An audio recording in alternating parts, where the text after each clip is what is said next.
This is the Biz of Wealth. Challenges, rumblings, and evolution of the wealth management industry. Welcome to the Business of Wealth. Today, I have the great pleasure of welcoming Priya Malani, who is founder and CEO of Stash Wealth, a financial planning and investment management firm for Henrys, high earners not rich yet. While working at Merrill Lynch, Priya became disillusioned with the lack of affordable financial services for her generation and decided to leave the Wall Street behind to found Stash Wealth. The company provides the same white glove services offered by more traditional firms, but with an updated model to fit the wants and needs of young professionals and beyond. Think video chats instead of stuffy office meetings.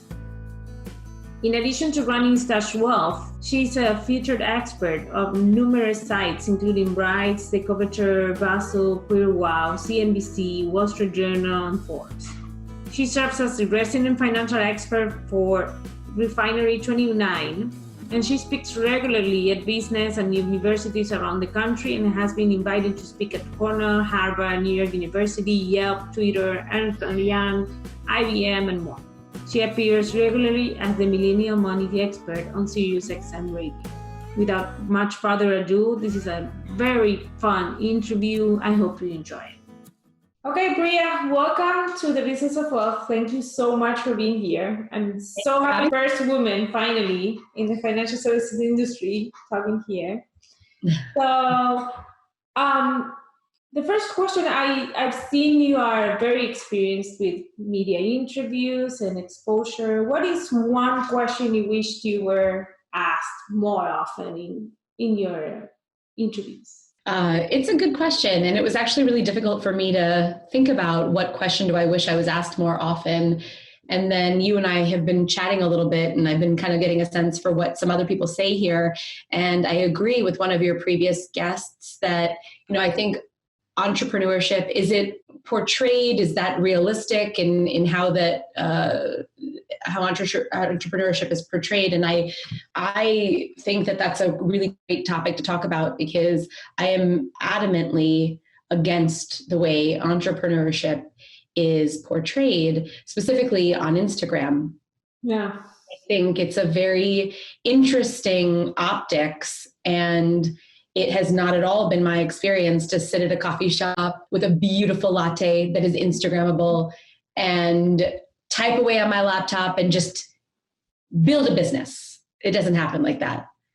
And so the question is, what is entrepreneurship and like, I think is a very good question, because it's important to let people who are interested in becoming entrepreneurs understand that it is not at all how it is portrayed in social media. It can be a very difficult path. And perhaps for some it's beautiful and easy and clients are just flocking to them. But in general, it's been a very long road for us, and it's taken a lot of failure, and it looks nothing at all like what it looks like on Instagram. Right. So I was talking, we were talking how it is portrayed in two extreme ways, right? Some publications or people will make you think that you are truly working yourself to the bone every single day. And then others that, portray as just work from the beach and everything will be fine and you fulfill your purpose and you'll be completely fine. And it's finding the balances between those two and accepting balance, right? I agree. Yes. I can also say that there was about a 2.5 year period where I did not visit my mother. I was working so hard, I did not even see her. So I have struggled finding balance myself, and also has to do with, the way in which I think about balance can be to the detriment of the people that rely on me. So for example, my employees, we're all working to further the mission of Stash Wealth, and I want to be able to help more Henrys, and I want to be able to pay my employees more. And I feel that if I find a little too much balance in my life, I don't feel like I'm working at the pace and the speed I should be to bring those initiatives to fruition. And I want to be able to have a successful company and give my employees work-life balance. And right now they all work very, very hard. And so it's not in my nature to find balance. perhaps in the way it's defined. Actually, you mentioned your mother, and I was going to ask you, because I love to ask this, how would your parents describe her to do? I actually called her to ask her when I was reading through some of these prep questions. I said, Mom, how would you describe me and what I do for a living? And it was pretty simple. And I didn't even know she knew the word, but she said, CEO of your own wealth management company, you're the boss. Well, that's very to the point. Yes. I don't know if she knows exactly like what that means. No. But that was what she said, which I was like, oh, bravo. Very good. Yes, that is exactly what it is. So what really attracted me to you and, Stash Wealth was your business model. Like I've been, thinking about how you structured your offering, and I feel like that's the future of wealth management, honestly. So why don't you tell me about it in your own words? Sure. Our business model was a work in progress for a very long time. When I originally left Wall Street and I said I was going to reinvent wealth management for the next generation of wealth, I really wasn't doing that. I was kind of doing the same thing for younger people. And I thought I was being so much innovation and so inventive. And I really wasn't. So we failed actually for many, many iterations of our business model until we finally got it right. But the business model as it stands today is predicated on the belief that millennials, first of all, young professionals, Henrys as we call them, high earners, not rich yet, they've never been offered white glove service, and they're not even sure if they need it. So what we wanted to do was we wanted to give them an opportunity to taste what wealth management or financial advice, financial planning could feel like. So we productized the experience into this. It's a 5 to 6 week experience that we've designed, that we put our clients through as their very first engagement with us. And we charge a flat fee for it.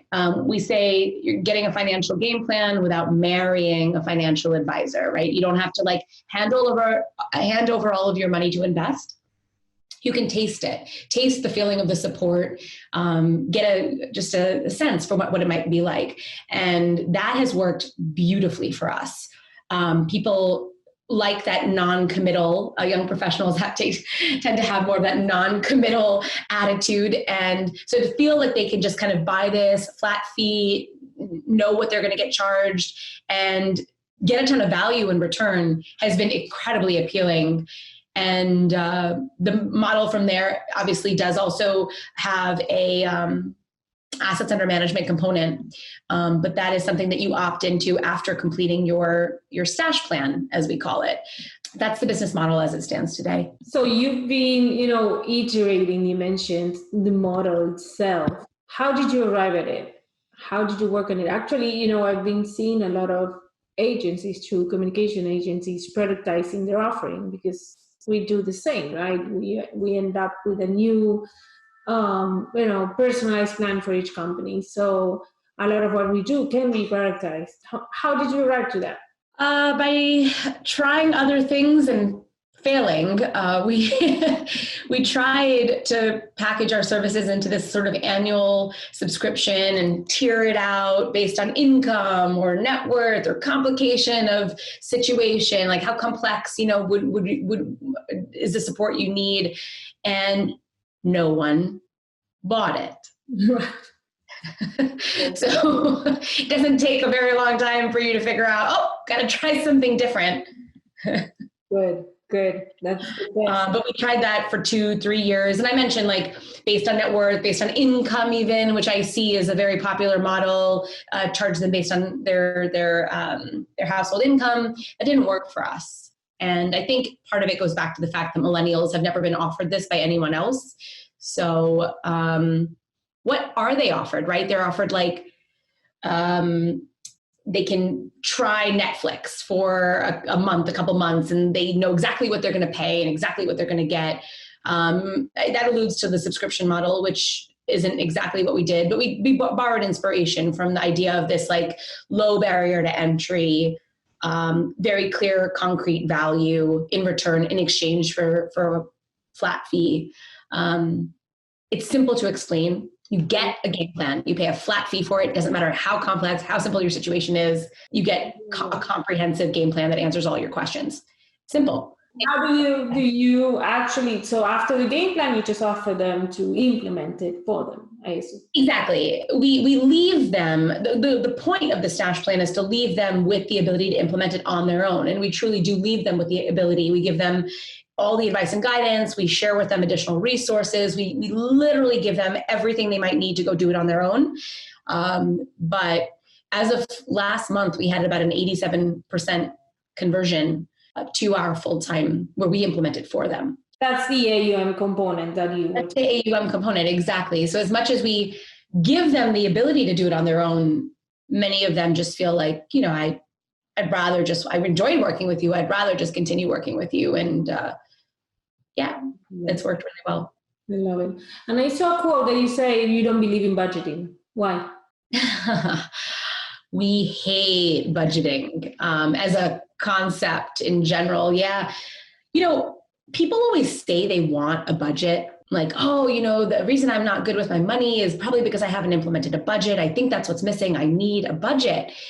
You don't need or want a budget. Nobody does. Nobody wants to micromanage their financial life. What you want is to be able to enjoy your money. And I don't necessarily think budgets are set up for that. They're set up for you to micromanage your financial life and track your spending, and they're high maintenance. And also budgets are very rigid. You've created sort of these buckets, caps of how much you should spend. And the goal of budgeting is in hopes that you have money left over to save. And usually what happens at the end of the month is you've overspent anyway. You've negotiated and made yourself feel guilty. Oh, I spent too much money on clothing, so I'll cut back on travel and this negotiation. Budgets are so rigid, right? They don't leave flexibility for you to live your life the way you want to live your life month to month. And life is unfortunately or fortunately, it's unpredictable, especially for young professionals. And obviously in light of current environment, extra unpredictable.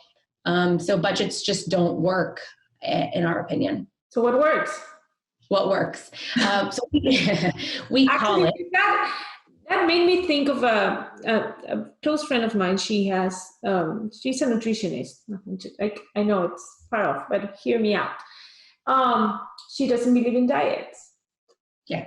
She's like, dieting will ruin your life. Dieting will make you actually gain weight in the long run. So, it's so true. It reminds me of clients who say to us, I'm putting $100 a month into my savings account, and I've been really doing it for almost 2 years now. I feel so proud of myself for being able to consistently save $100 a month into my savings. We'll say to them, okay, well, how much is in your savings account right now? And usually it's like, $300. Right? Because they actually spent it on. Right? They spent it. They move it right back to their checking account. They use it to pay bills. So this intention of saving doesn't actually leave them better off or with something to show for it. Right. So the reverse budget is what we call it. And it doesn't sound a lot sexier than budgeting, but it works. And I think that is enough said. The concept behind the reverse budget, it's not new. Warren Buffett preaches it.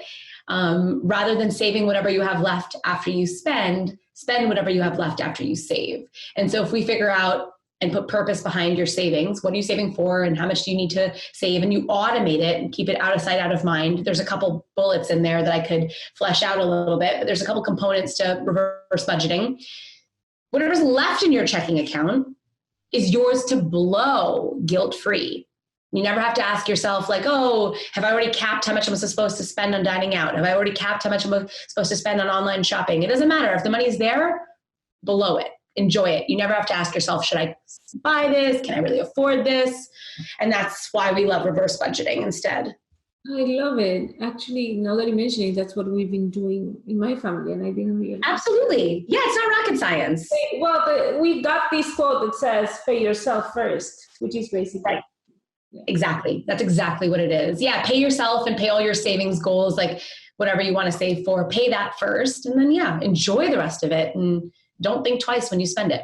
And millennials really connect with this way of living, actually. And this totally. It resonates so much more with their, wanting to be against their parents, I suppose, which were the opposite. Right, right, exactly. Also, in your business model, they're going against the parents' financial advisor too, because They really are. the lifelong relationship with them, I'm sure. And they're like, let me try this out online. Right, right. A lot of the conventional advice that's passed down from our parents' generation does not stand anymore. And so we are also there to come in and say, like, well, your parents said X, Y, and Z, this is why that may not be right for you. Even though they had your best interest at heart, times have changed. The resources available to you are different. The investment resources that are available to you are different. So when they said buy a stock, that may not be the best thing for you today. Exactly. Yeah, I like it. Okay, and we were talking about how the market is changing. Who do you think is going to win? Who's going to lose? Who's going to disappear after all this? I mean, things are changing so quickly, and technology has really created sort of an equal level playing field for the old institutions, if they know how to employ it correctly, which that's debatable, and the newer emergence of these like robo-advisors, for example. I think the old institutions need to pay closer attention to the pain points of the younger generation that's set to inherit, trillions of dollars over the next couple of decades. They need to pay closer attention to the pain points and also the way in which they message. Part of the problem with the older, larger institutions is that they simply can't nicheify as much as these newer institutions are willing to take those risks and go out on a limb with their messaging. So I think robo-advisors will certainly have an advantage, and maybe even boutique financial planning firms or investment management firms that are comfortable nicheifying, because that level of customization is now what the personalization is now what the consumer is demanding. And unless those large institutions can find a way to really segment their offerings and tailor their solutions, I think it'll be very hard for them to win in the end. That's why I love you did exactly that. So that's, Yeah, we are for Henrys and future Henrys, and that's it. If you've waited too long to get your financial shit together, we're not going to be able to help you. We don't really want to either. We want to help the people who are in their 20s and 30s and are thinking about this sooner rather than later, and planning and advising them is so much fun, because most often we get to say like, yes, this is possible. Yes, this is possible. But for the older generation who's waited too long, it's just not as much fun to plan with them. That's not what we do. There are people who can help, but it's not us.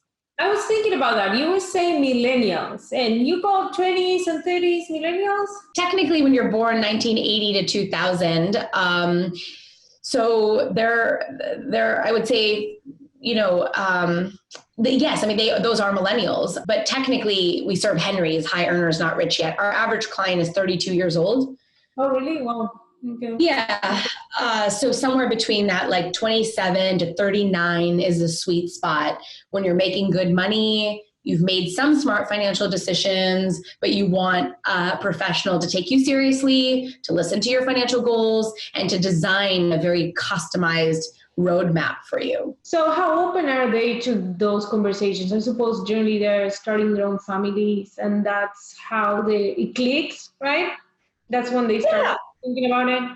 Yeah, I would say they're starting to see like savings build up in their checking account, and they're like, oh, I know this isn't the smartest thing I should be doing with my money, but I don't really know where to begin with the rest of the conversations. So yeah, sometimes family planning, sometimes just building up of cash sitting in their savings account or checking account because they've gotten a couple commissions, they've maybe vested stock at a couple companies and executed upon it.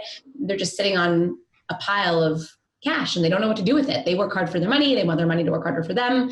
That's the instigator. So I love how you say you productized your offering, right? And I always talk about, in this channel, we talk about a lot about the integration of human touch and technology. And I saw this quote that you say, smart technology supports the conversation, that does not replace it. So tell me, how is your approach to using technology, and is it included in this productization of your offering that we were talking about? It's a great question. This is where Stash Wealth, blending human advisors with smart technology, this is where we differentiate from the robos. So if you think about young professionals who are making good money, their only option for financial services is they have two options. They either can go to these robos, which is a great technology, a really awesome experience. Millennials and Henrys and young professionals love smart technology and are very comfortable with it, but there's no human support. It feels like a call center. On the other side of the equation, they can go to their parents' financial advisor, but really those financial advisors don't want to talk to you unless you have $1 million. And even if you have $1 million, we say they treat you like a D-list client. They take your money, they turn it into a bunch of investments, and then you never hear from them ever again because you're like at the bottom of their tier. Yeah, you know. put you into a mutual fund and forget about you. Exactly. Right. The model isn't compensating them to give you a high level of handholding. And so this is part of Stash's iteration to our current business model, was figuring out how do we bring the level of handholding that's otherwise available to really, really rich people, white glove service. How do we bring that to millennials? And we knew that one of the ways we could do that was pairing technology with a human that cares about you, doesn't feel like a call center, knows your situation inside and out, and gives you that personal touch. So we have utilized, and we started in 2016, building technology, building software to make our financial advisors more productive, more efficient at delivering white glove service.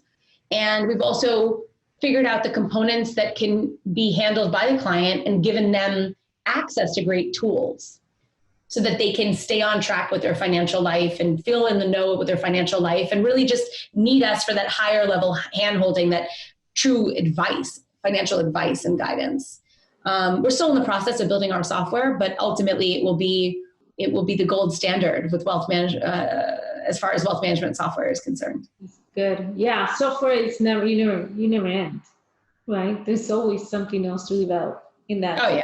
So tell me something that is true that almost nobody agrees with you on. This is a kind of a funny story. I remember sitting on a panel at the Girl Boss rally in New York. It was 2 years ago, and I was on a panel with someone from BlackRock. And I said to them, this was my answer for this question. I said, one of the things that we found in our experience is that Henrys, high earners, not rich yet, are actually over-saving for retirement. And it was the BlackRock retirement specialist who was like, no chance, not possible. And it's 100% true here at Stash. We've literally had to take clients who are contributing to retirement. We've had to lower their retirement contributions because they've been over-saving. And why? We suggest that it's because the media and our parents have sort of told us that we're never going to be ready. So when we're given, never going to be ready for retirement. So when given the option to max out a 401k, for example, or max out a retirement account, we think that's the right thing to do. But when you start maxing out a retirement account in your early 20s, you're very plausibly over-saving for retirement. Especially depending on how your definition of retirement is. If you're not planning to retire till your, early mid 60s, late 60s, or maybe you want to always kind of have some sort of side hustle income coming in, you don't need to max out your retirement account. Yeah, it's like I haven't even heard about it. Yeah, I had never heard about it. It's such a common conception of like just maximize your IRA, maximize your 401k. Don't even think about it. How do you calculate it then? So it's different for everyone. I mean, it's a conversation around first of all, I think one of the things that we do really well is we help millennials think through their goals, retirement goal being one of those. And we talk about how, in general, young professionals are redefining what retirement even means. Do they plan to continue to work until the day they're not here anymore and they want to take, 6-month sabbaticals every 3 years? Maybe that's what retirement means to them, that flexibility. Maybe they do want to do it the way the previous generation did and work until they're 65 and then stop. So first is figuring out what kind of retirement would look like for them. And then obviously calculating what they need to be on track for and using financial planning software in a slightly more creative way to factor in the fact that they're at the earliest years of their earning potential. They're going to be earning more over time and really planning with that in mind. And what's cool is we get to take the money, the extra money that they're putting towards retirement, and we get to redirect it to, hey, you could buy like a boat on your vacation home, and you could buy a bigger first house, or you can plan for 3 children instead of 2, or 4 instead of 3, whatever. And it just feels so much more empowering to them, going from feeling like, oh, I'm never gonna be able to retire, I'm stashing all this money away, I don't even know when retirement's gonna happen, to, wow, I'm on track for retirement and I can do all these fun things now. Right. So I can enjoy my life. So basically your offering is, you productize the planning side, then you have an 87% rate of, onboarding of those clients into your, let's call it investment management offering. Sure. How do you manage the long run? So you were talking, like, I assume, you're 20, you're 30, you have no idea what you're going to do in your retirement. That's the reality of it, right? So you can imagine now what you want it to look like. But then, after you have kids, you figure out, okay, no, actually, I want to change that. And then after, the kids leave the house, you want to review it again. How do you keep that relationship alive? Because everybody that's hearing right now that is a traditional financial advisor is going to say, no, wait, I'm not going to just offer them a plan, because they may leave. That's their panic, right? Because they have this capacity to stay with their clients forever. So how do you do that? That's a great question. So just like any good financial plan, the Stash plan is a living plan. It's meant to grow and adapt as your life, goals, job, situation changes. So for our full-time clients, our asset management clients, this is another way in which I believe Stash is truly trying to redefine the advisory relationship. Included in our asset fee, we also offer them an annual update to their financial plan at no additional cost. So we encourage them once a year to say, okay, let's reevaluate your lifestyle, your expenses, how everything looks. And also we're going to reevaluate, is this goal still applicable? Did you accomplish buying that Vespa? Okay, great. We're done with that one. Let's move on to the next. Like, oh, you want to buy a Tesla in 3 years. You're pregnant. Okay, so then we recalibrate, and that's like what any good financial planner should and probably is doing. We've baked that into the service so that they start understanding that they get to reevaluate their life on this ongoing basis and reevaluate their values and priorities. And that's actually part of our asset ongoing. So your asset management service is fee-based? It is. It's fee-based, and it includes financial planning. So we're going to close with just a little more fun little questions. What is your favorite word? Crumpet. Crumpet. Why? Crumpet. Okay. The first word that came into my head. Yeah, like the tea, the queen drinks. She has tea and crumpets. I love it. It's a funny word. Would you put that on a billboard? What would you put on a billboard? That's the other question. I'm a very pragmatic person, so I'd probably just say something like, keep your eyes on the road. I mean, right now we're doing a whole lot with user experience, and the best user experience of billboard. I mean, what do you stop reading this billboard when your eyes are here, right? Right. They actually, in fact, if you keep your eyes on the road, and then just put your logo, maybe the Stash Wealth logo, at least they know you have their best interest at heart. That's perfect. What's the thing that you most repeat to your team? Like, if I asked your team, what does she say most often? Like your motto. Oh my gosh. The thing I say all the time, oh my gosh, this is such a good question that I didn't think about. Sorry. No. I say get shit done. Oh, I love that. I'm an executor. And right now being a small business, you have to be in executor mode. So don't just sit and talk about it. Get it done. Even if it fails, I don't care. I'd rather watch them fail and then figure it out. And then, one of my other quotes that I love is failure is simply an opportunity to begin again, this time more intelligently. Henry Ford. But yeah, I'm always saying, get it done, get it done. Have you done it? Get it done. Do it. Great, do it. I prefer something done other than late. Right, ship it. I say that. That's a Seth Godin thing. Yeah, Seth Godin, I love him. Yeah. Well, Priya, it's been such a pleasure. Thank you so much. I was really looking forward to this interview and it did not disappoint. Oh, absolutely. It was my pleasure. Thanks for having me.